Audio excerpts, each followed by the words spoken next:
All right, guys, what's going on? Welcome in. So we have some breaking NFL news here. Early in the morning, Tom Brady has officially announced his retirement at 45 years old. And it doesn't seem like how it was last time where Tom Brady stepped away and then he just, hit the league the following year. It doesn't seem like a situation. It really does seem like Tom is sincere about retirement, right? And he actually posted this cool little video clip of him just sitting on a beach announcing his retirement. I personally thought it was really cool.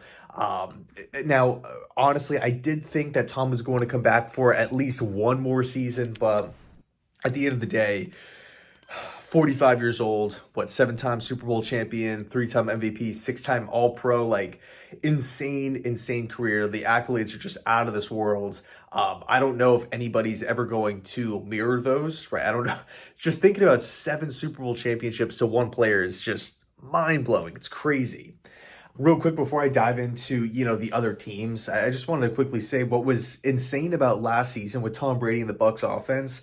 Although Brady was 45 years old and the ball placement wasn't really there, the accuracy wasn't really there, the decision making was always, I felt like, spot on, right? It was always Tom just physically not being able to get the football there, right? When you saw the Bucs turn the football over or go 3 and out or have struggles, it was just the physical limitations, which just speaks to his, overall mastery of understanding offense, knowing and breaking down what defenses are trying to do to him. It's absolutely nuts. It's absolutely nuts. Okay, but because of this news, that directly impacts the quarterback market, the quarterback search for the New York Jets and multiple other teams out there. And in this one, I wanted to talk about how it impacts the rest of the NFL.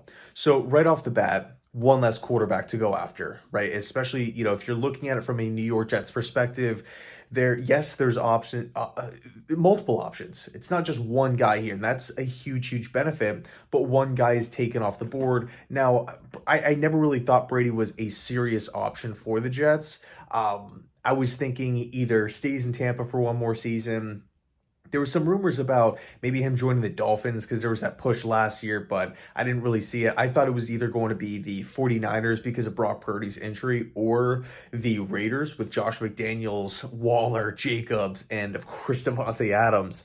I thought that would have been pretty cool, but it was really between those two teams, but now Brady's off the market. So we're looking at it from just like a musical chairs standpoint. One less quarterback to go after, one less option for the Jets. And if you put yourself in the Raiders' shoes, the 49ers' shoes, now all of a sudden it's like, okay, if McDaniels was thinking Tom Brady is the number one option, same thing with the 49ers, it's like, okay, where do they go from here? Right? Like what happens now for those franchises?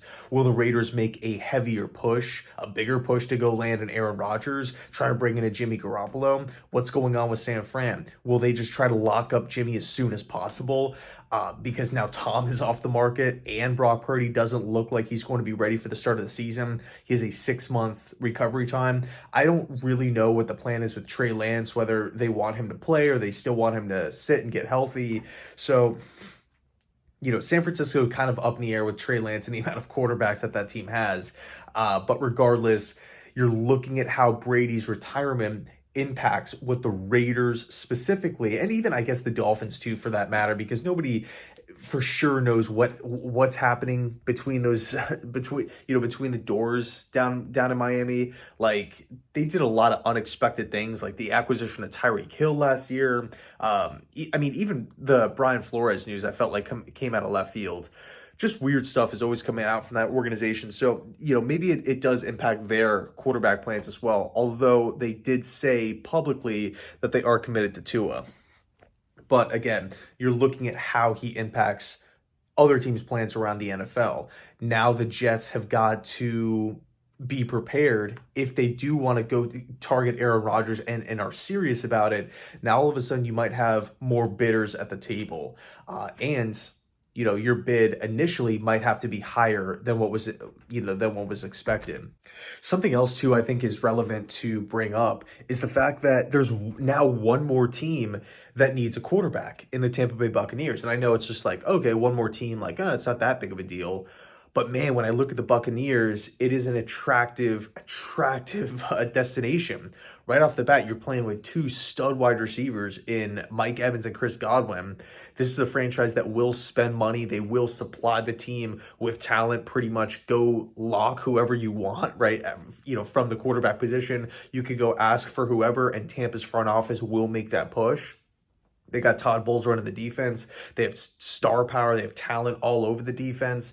And on top of that, they play in a wide open division in the NFC South. Carolina Panthers, New Orleans Saints, Atlanta Falcons. Yeah, I could see the Buccaneers winning that division next year. So I look at the Bucs as a hot destination for one of these quarterbacks. The good news here, if you are pushing for Aaron Rodgers, the Packers, there's been reports that the Packers will not trade him within the NFC, so I don't see Rodgers going to Green Bay. But conversely, if you are looking for maybe a Jimmy G, a Baker Mayfield, a Derek Carr, now all of a sudden Tampa becomes, I would assume, one of their top options if they are looking to win, right? If winning's a top priority, if playing with a solid defense is a top priority. The only thing right now holding Tampa Bay back is the fact that they don't have an offensive coordinator. But that's something that they could figure out pretty soon, especially considering that, we haven't even seen that many hires to begin with. There's still so many different candidates out there. The Bucs, again, being an attractive destination, they could go lure a solid OC option.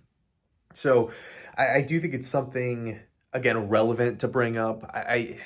It kind of sucks, to be honest with you, because it's like a candle burning at both ends, right? There's one less quarterback on the market, and there's one more team that needs a quarterback, and they're actually a really good landing spot. So, if you're the New York Jets, I don't think it changes a whole lot. I just think it only intensifies or amplifies the pressure that Joe Douglas has this offseason to go land this position. He has been here for years, and this position is still completely wide open. There's a massive question mark here. It seems like the Jets are fully committed to finding that veteran option.